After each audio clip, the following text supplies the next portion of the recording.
So you heard that you need a get home bag, but what do you put in it? Hey, I'm Todd with Ready Your Future, and this is another episode in the 25 articles that every prepper should read.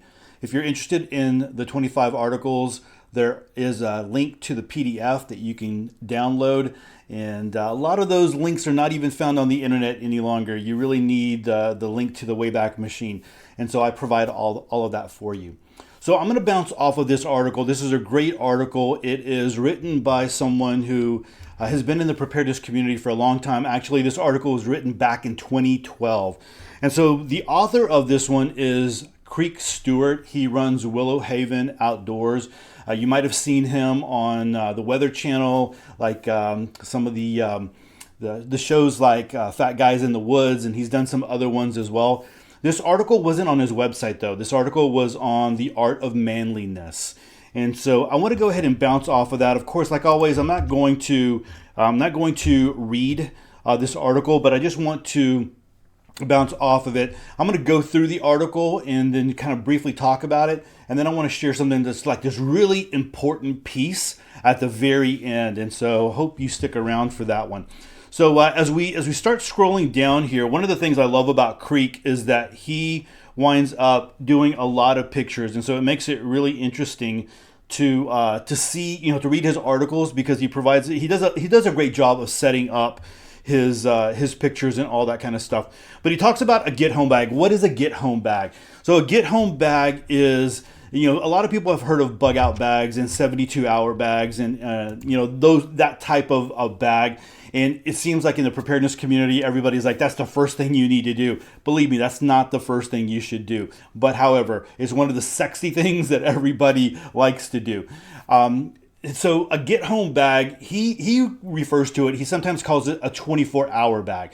Because the idea behind this bag is that you are going to be out, you're going to be at work, you might be on a sales trip, you might be somewhere, and the idea is to get you back home. All right. So a bug out bag would be to get you from wherever you are, from your home or wherever you're at, to get you to your bug out location.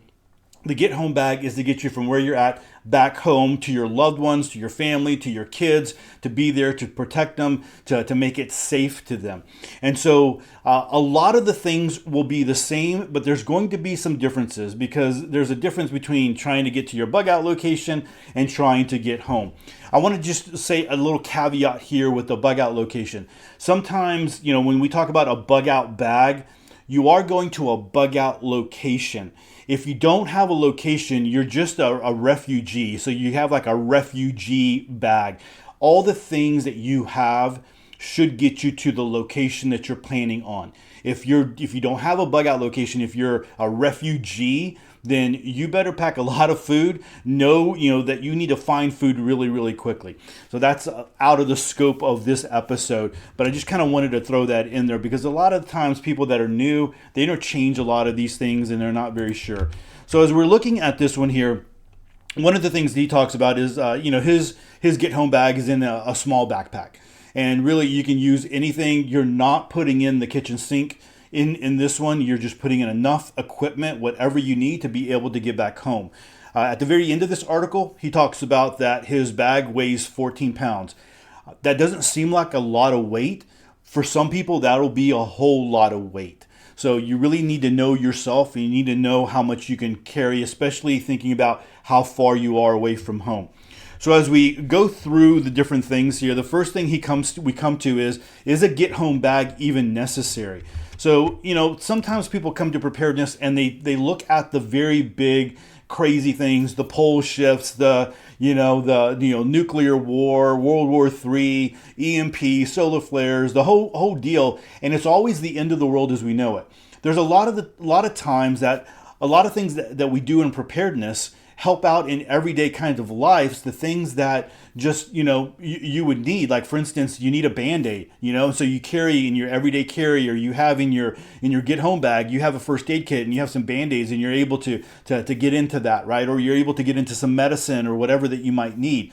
One of the things he talks about in this article is, he heard about the people that were involved in 9/11 and the people that were there and like coming out of the buildings and just the surrounding, and there was so much dust that people had have lung problems, and problems breathing.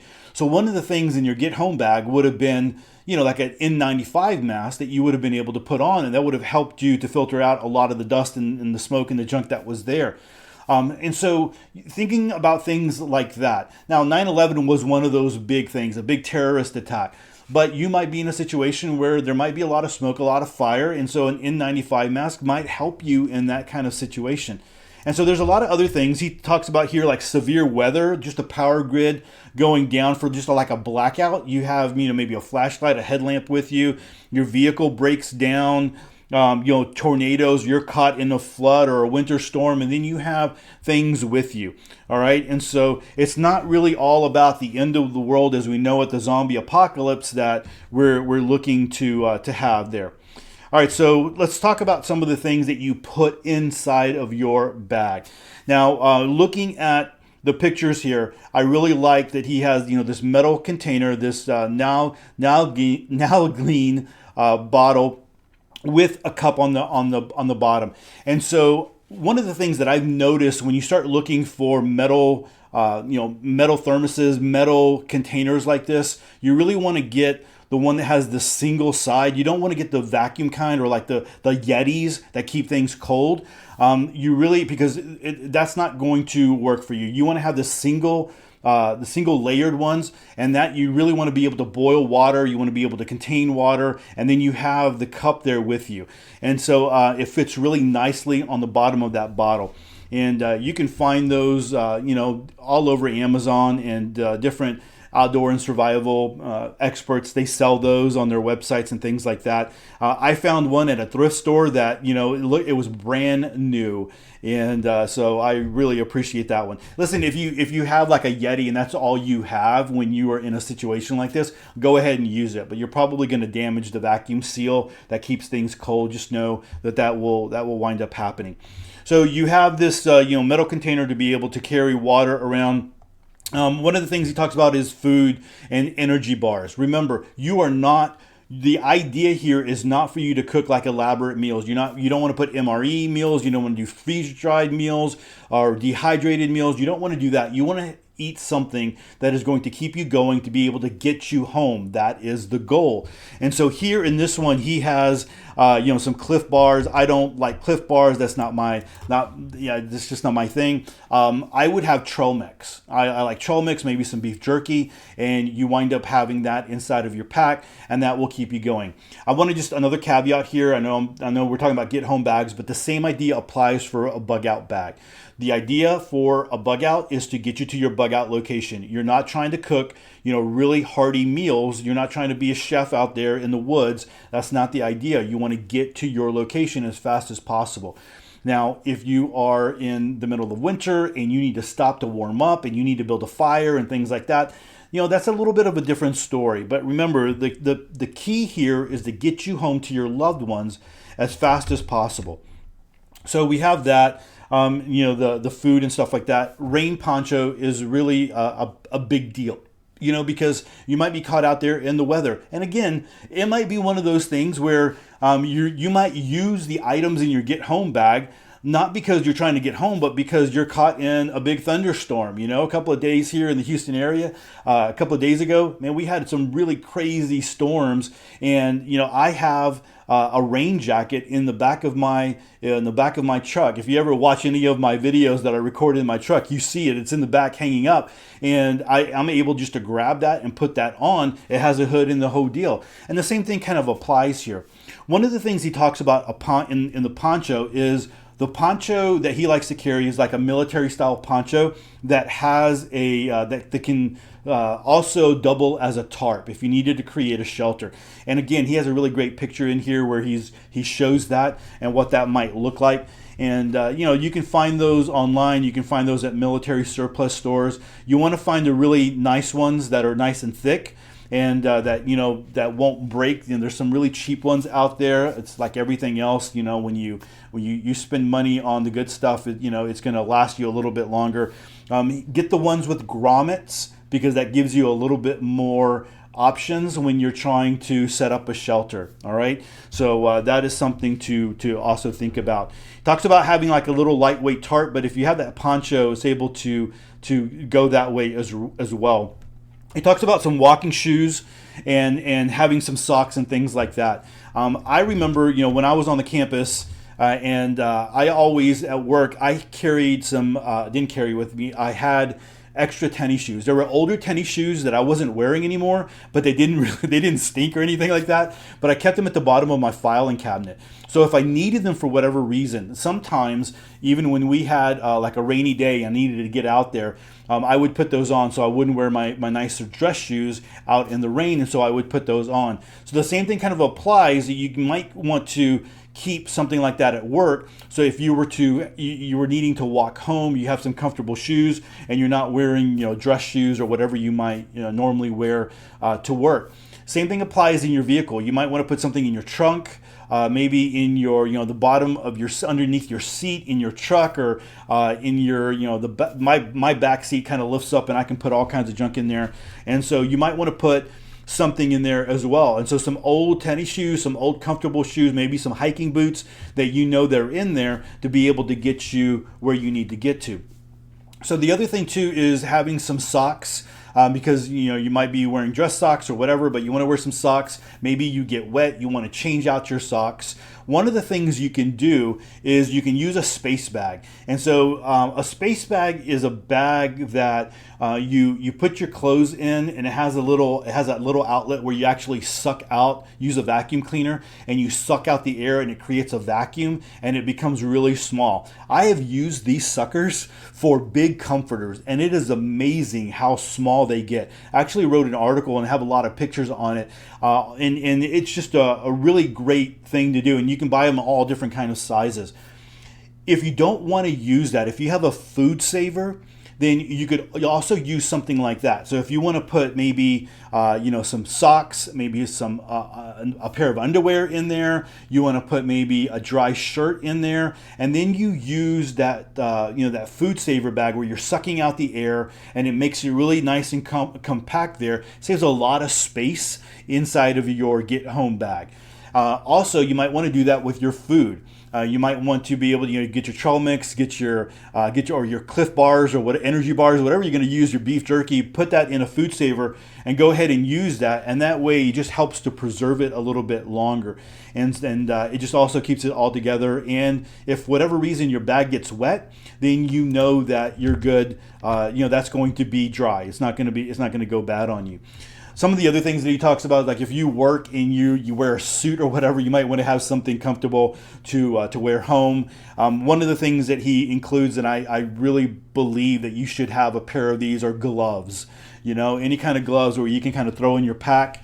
I have some in my truck. I just have them, easily accessible to me. I've used them many, many times, not to get home, but when I was helping people change a tire or, jump a battery or whatever. And so you have those available. Talks about just having that appropriate clothing. So, really think about that. Again, there's a really important piece here that I want to talk about at the very end that I think applies to even this. He talks about building a fire. Now, again, remember, getting home is your main goal. If you don't need a fire, you don't want to build a fire. If it is a nice evening, nice cool evening, you're good to go. But if you need to build a fire for whatever reason, you need to get a drink of water and you need to boil water, you need to warm up, whatever it might be, go ahead and build a fire. Everybody needs to know how to build a fire. One of the things that I like about his picture here, it just kind of gives you some insight, is he's not trying to use fire steel or flint and steel. He's not trying to use anything like that. He's not trying to get fancy. He has a Bic lighter and he has some wet fire. I'm a big believer in Blackbeard Fire Starter. I've used that product. it works really, really well. And so I'll put a link in the description if you're interested in that one. But I've used that one before, and it works really well. So if you're looking for something to help you build your fire, and that might be the case, if you are stuck in a rainstorm and you need to build a fire, you want a little bit of help. So you don't want to sit there and try to get fancy, like rubbing two twigs together, but you want to build a fire as fast as possible. And if some fire starter will help you, then there's no shame in doing that. That's actually a very, very smart move. All right, moving along, he talks about having like a knife and a multi-tool. I'm a big proponent of Leatherman. My Leatherman wave has never done me wrong. It's a great knife. I take care of it. It's a great multi-tool. I use it all the time. I carry it with me daily. It's in my backpack, and everyone knows that if they need something cut open or they need some pliers or whatever, they're always coming to me at work. But the other thing is he has a machete in the picture, and I don't know if I would necessarily carry that. I would be more about like a fixed blade, and even probably more like a Mora, something a little bit smaller. I mean, of course, you can go the big bushcraft knives and all that kind of stuff, but I think a Mora would help. Remember, the goal is to get you home, and that is the big deal there. So you have a multi-tool and all that stuff. He talks about a headlamp, having some kind of light. I'm a big believer in headlamps, and if you don't have a headlamp, man, just spend a couple of dollars. I think $10, a little bit more if you're going to get a little bit fancier, but they really come in handy. It frees up your hands to be able to to do whatever you need to do. If you are walking on a trail and you have your headlamp on and then you stumble, then you have both hands to help catch you.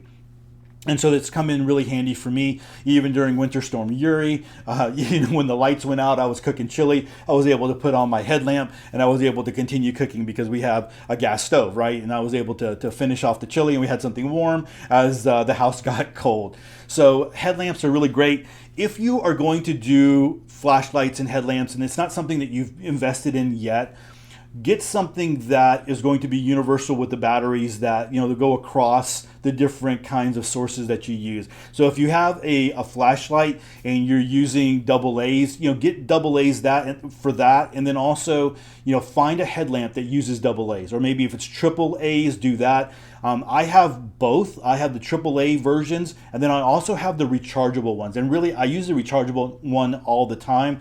I have a flashlight that's rechargeable with just a USB battery bank if I want to use that, and my headlamp is rechargeable with a USB battery bank, and so during Winter Storm Uri, when my headlamp was going out, I could just recharge it with no problem, and it was one of those easy things. But I think a headlamp is really a smart move if you don't have one, and then also having a flashlight, a really powerful flashlight, is a good move.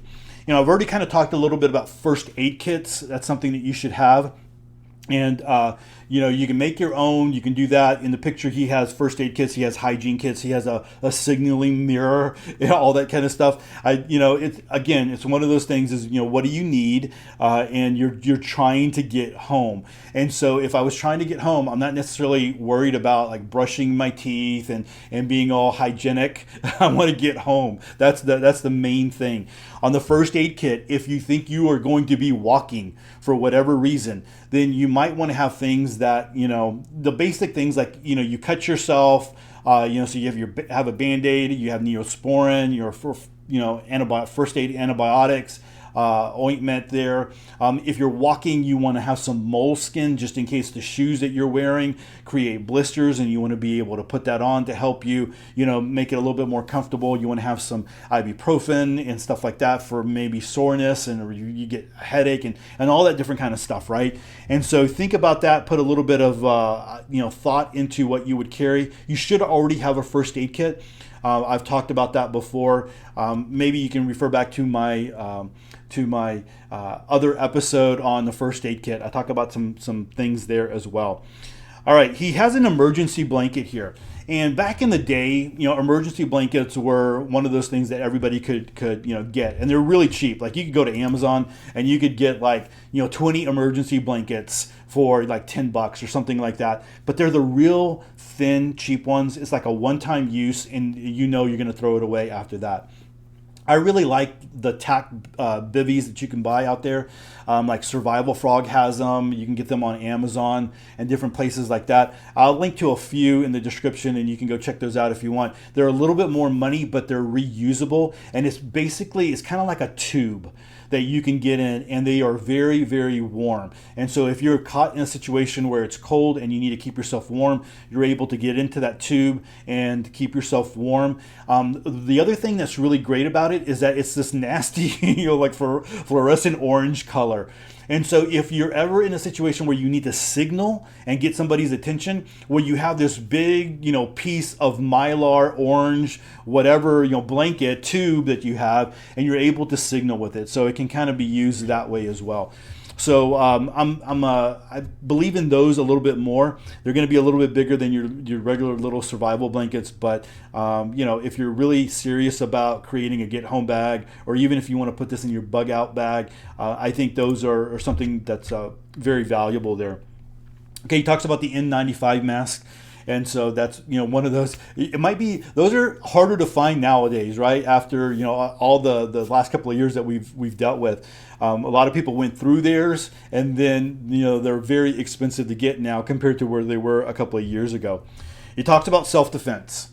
And so, here he's got a pocket pistol, and then also he has some pepper spray.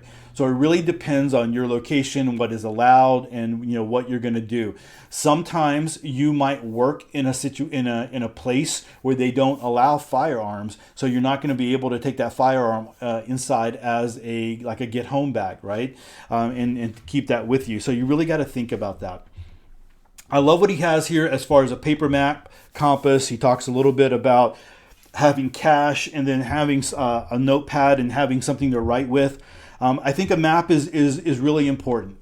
Especially if you're somebody who travels for work, and you might not you might not know where you're at. You might be just like out traveling, and you're going from city to city. But if you know where you're going, and you have good ideas of maybe like going from home to work or whatever, then you can use something like Google Maps. I know a lot of people don't like Google Maps, but I have here for you. I just have this is the Houston area, and coming from Houston's the city hall to the San Jacinto battleground. And so you can see here that I have this little location here, so traveling over here, and it takes me about 25 minutes in car. But if you do this little switch here, you can do that switch, and it'll give you a route. Sometimes it's a different route because you're walking. And so I know that if I'm walking, that 26-minute ride is going to take me 7 hours walking. Or if I get a bike, then it's going to take me an hour and 59 minutes or 2 hours to go.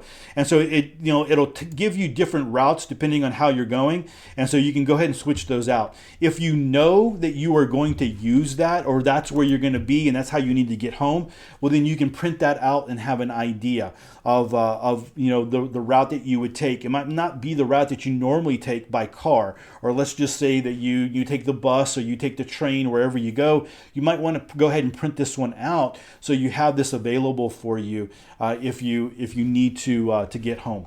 But then again, a compass and a paper map is always a really good idea. He talks a little bit about cordage here. So he talks about paracord. He has some paracord here. There's a whistle that's attached to it.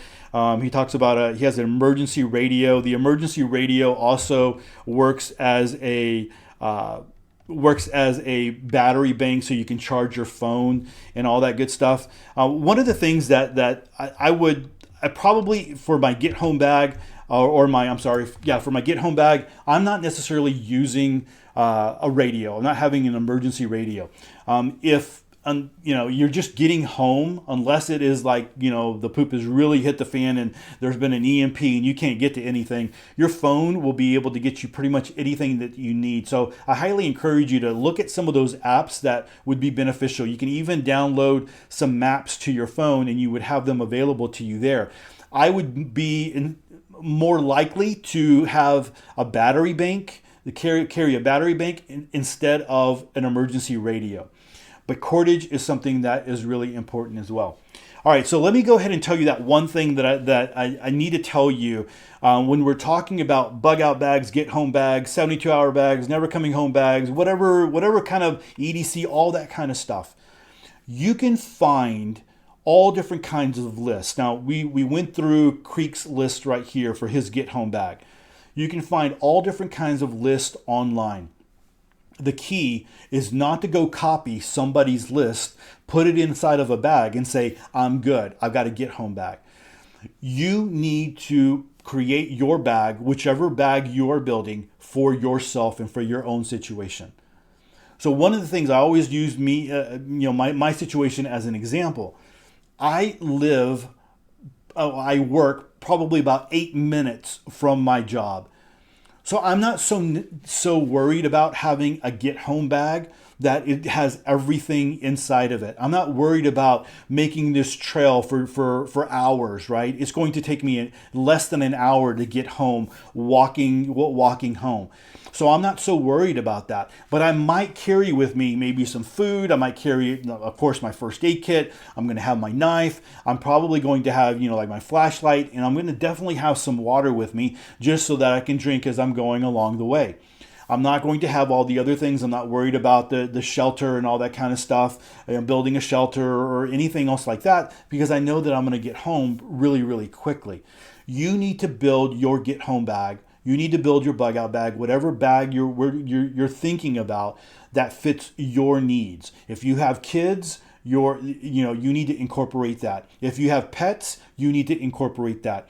If you have maybe some grandparents or your older parents with you, and they might be able to walk with you, but they're not going to be able to carry a pack with them. You need to be able to carry their medicines and things like that. So you really need to think about your situation. Everybody's situation is going to be different. Please don't copy somebody's list online. That would be a really, really bad mistake. All right, guys. Thanks so much for hanging out with me on this episode. Like I mentioned, if you're interested in the 25 articles, go ahead and get that link in the description and get the 25 articles and go read those. I think those are articles that are for everybody who is interested in preparedness, and they're from all different kind of categories. I'm going to continue to go through them, but if you want them, go ahead and do that. Also, I want to link to Creek Stewart's book. I did a review on it a couple of years ago called How to Build Your Bug Out Bag. And it is one of the best books out there on building a bug out bag. It was number one for a very long time. It might still be number one on Amazon for building a bug out bag. So if that's something that you're interested in, you can kind of go through that. It's one of the better ones. All right, guys, thanks so much for hanging out with me on this one. We'll catch you on the next one. God bless you. Peace.